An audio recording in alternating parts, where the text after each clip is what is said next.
पंचायत जरूर करेंगे, सब जगह पूरे देश में पंचायत करेंगे। हम जाएंगे, बंगाल में भी जाएंगे, बंगाल में भी बड़ी मीटिंग होगी, वहां की भी सरकार कुछ तंग कर रही, किसानों को कुछ भारत सरकार तंग कर रही, जाएंगे, बहाना किसी का होकर पंचायत वहां पे भी करेंगे। दिक्कत ना मानो, सारी जत्थेबंदी जाएगी, वहां पे भी पंचायत करेंगे। जो हमारे आंदोलन का समर्थन ना करे उसको वोट नहीं देना, बाकी चाहे किसी को दे देना। और रही पश्चिमी बंगाल की बात, भाई अगर ये बीजेपी वाले हारेंगे तभी तो हमारा आंदोलन जीतेगा। और श्री राम तो हमारे वंशज थे, हमारे पापा थे श्री राम, और ठीक हम भी रघुवंशी, वे भी रघुवंशी, इनका क्या मतलब है श्री राम से? 84 दिनों से आंदोलन कर रहे किसान नेताओं ने अब मोदी सरकार के खिलाफ पूरे देश भर में मोर्चा खोल दिया है। राकेश टिकैत, गुरनाम सिंह चढ़ूनी और बलबीर राजेवाल समेत कई किसान नेता अब देश के अलग अलग राज्यों में जाकर किसान महापंचायतें करेंगे। और इस बीच चुनावी राज्य पश्चिम बंगाल में भी महापंचायत की जाएगी। जी हां, रोहतक में दीनबंधु छोटू राम की जयंती पर आयोजित समारोह में पहुंचे किसान नेताओं ने एक सुर में ये ऐलान किया है। किसान नेताओं ने कहा कि बंगाल के किसान भी परेशान हैं और उन्हें जगाने के लिए वहां भी पंचायतें होगी। पंचायतें करते रहो, पूरे देश भर में हम पंचायतें करेंगे। हम जाएंगे, गुजरात में भी जाएंगे, महाराष्ट्र में भी हम जा रहे हैं, जहां पे हमारी पंचायत होनी है। लॉकडाउन हो गया 20 तारीख का, हमने दूसरी जगह रख दी, हमने पंचायत। अकोला में 20 तारीख की पंचायत थी, लॉकडाउन हो गया, हमने दूसरी जगह रख दी। पंचायत जरूर करेंगे, सब जगह पूरे देश में पंचायत करेंगे। हम जाएंगे, बंगाल में भी जाएंगे, बंगाल में भी बड़ी मीटिंग होगी, वहां की भी सरकार कुछ तंग कर रही, किसानों को कुछ भारत सरकार तंग कर रही, जाएंगे, बहाना किसी का होकर पंचायत वहां पे भी करेंगे।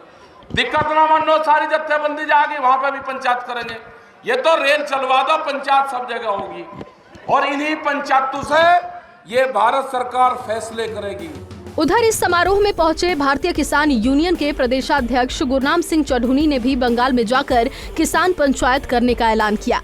उन्होंने कहा कि पूरे देश में जाएंगे और किसानों की आवाज उठाकर मोदी सरकार की नीतियों की पोल खोलने का काम करेंगे।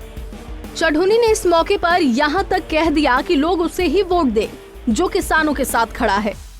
मैंने ये कहा कि पूरे देश में जो भी आदमी इस आंदोलन का समर्थन ना करे, वो बीजेपी का हो चाहे किसी और का भी हो, जो हमारे आंदोलन का समर्थन ना करे उसको वोट नहीं देना, बाकी चाहे किसी को दे देना।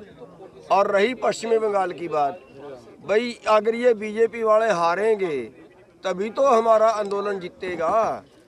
पश्चिमी बंगाल वालों को भी, क्योंकि वहाँ भी किसान हैं, वहाँ भी जो उनकी ज़्यादा लोगों की जीविका है वो खेती है, और वो भी हमारे भाई हैं, और वहाँ भी हम जाएंगे। और जो वोट का है उनको भी हम कहेंगे कि जो हमारा पक्ष के कानून ना बनाए, क्या हम उसे वोट डालनी चाहिए? उसे बिल्कुल नहीं डालनी चाहिए। जो हमारी जीविका छीन रहा है उसको बिल्कुल नहीं वोट डालनी चाहिए, बाकी किसी को डालें। हम ये नहीं है कि एक पार्टी को डालो, हम एक के समर्थक नहीं है, लेकिन जो हमारा विरोधी है, जो हमारे जीविका छीन रहा है, उसको मत डालें। तो क्या बंगाल चुनाव में आप लोग जा रहे हो बीजेपी? चुनाव में नहीं जा रहे, चुनाव में कोई हम किसी की मदद करने नहीं जा रहे, लेकिन हाँ अपने पक्ष में वहाँ रैलियाँ जरूर करेंगे, किसानों को जगाने के लिए वहाँ रैलियाँ जरूर करेंगे, मजदूरों को, आम जनता को जगाने के लिए वहाँ रैलियाँ जरूर करेंगे कि जो नए कानून बनाए हैं इनसे पूरे देश का भोजन पूंजीपतियों के गोदामों में कैद होगा, और फिर जब आप उनसे मोल लेके खाओगे तो वो ब्लैकमेलिंग करेंगे और पूरे देश का खून निचोड़ेंगे। किसानों के मसीहा दीनबंधु छोटू राम की जयंती पर उन्हें श्रद्धांजलि देने पहुंचे किसान नेता बलबीर राजेवाल भी सरकार पर खूब बरसे। राजेवाल ने कहा कि देश को बेशक राजनीतिक आजादी मिली है, लेकिन आर्थिक आजादी अभी तक नहीं आई है, और इसी को लेकर हम लड़ाई लड़ रहे हैं। इतना ही नहीं, इस दौरान राजेवाल ने आंदोलन लंबा चलाने को लेकर बनाई गई रणनीति की भी जानकारी दी। तैयार है, ऐसे में किसानों को अपने खेतों में भी जाना होगा, तो आंदोलन की कैसे? कोई दिक्कत नहीं, हमने फैसला कर लिया, गांव-गांव पंचायतें फैसले कर रही हैं कि जो वहाँ बॉर्डर पे बैठे हैं, किसी भी मोर्चे पे बैठे हैं, उसका काम गांव वाले करेंगे, कोई दिक्कत नहीं, आपस में काम। सर हमने देखा गाजीपुर में हो, सिंगू बॉर्डर में हो, कई जगह से काफी किसान गए हैं वापस अपने। नहीं, वो जितने गए उतने फिर आ जाते हैं। हर पंचायत ने फैसला कर दिया कि हर घर का आदमी जाएगा और जितने आदमी वहाँ से आएंगे उतने वहाँ फिर जाएंगे। क्या माने आपकी रणनीति है ऐसी कि रोटेशन बना रहे? हाँ, ये काम का मौका है। हमने रणनीति ऐसी बनाई है, ना तो यहाँ कमी रहेगी और ये भी कहा है गांव में कि जो यहाँ बैठे हैं उनका काम नहीं रुकना चाहिए, उनका काम गाँव वाले। कृषि कानूनों को रद्द कराने को लेकर आंदोलन कर रहे किसान नेताओं ने अपना रुख साफ कर दिया है कि वो कानून वापस कराकर ही घर लौटेंगे।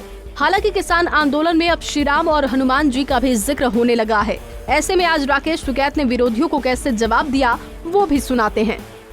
आपने जींद महापंचायत में महात्मा गांधी को और हनुमान जी को आंदोलन जीवी कहा था। उस पर अयोध्या के कई जो पंडित हैं उन्होंने आपत्ति जताई। उन्होंने कहा है कि राकेश टिकैत जी को माफी मांगनी पड़ेगी। क्यों? किस करके कहा? नहीं, प्रधानमंत्री मांगा माफी।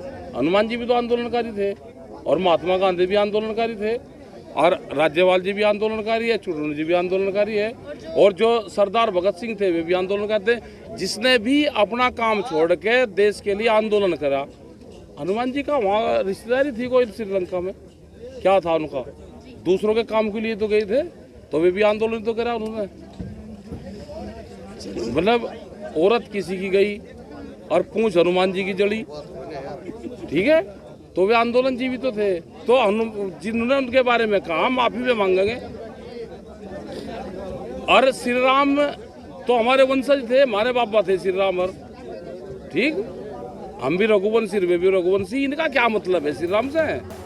बता दें कि देश के हजारों लाखों किसान दिल्ली की सीमाओं पर पिछले 84 दिनों से धरने पर बैठे हैं। लेकिन 12 दौर की बातचीत के बाद वार्ता बंद होने के चलते अब किसान नेता फिर से सरकार पर दबाव बनाने में जुट गए हैं। किसानों ने पश्चिम बंगाल का रुख कर लिया है और ऐसे में देखना होगा कि चुनावी राज्य बंगाल में किसानों की महापंचायतें सरकार को झुकने पर मजबूर करेगा या फिर सरकार और भी सख्त होगी। रोहतक से दीपक भारद्वाज, पंजाब केसरी टीवी।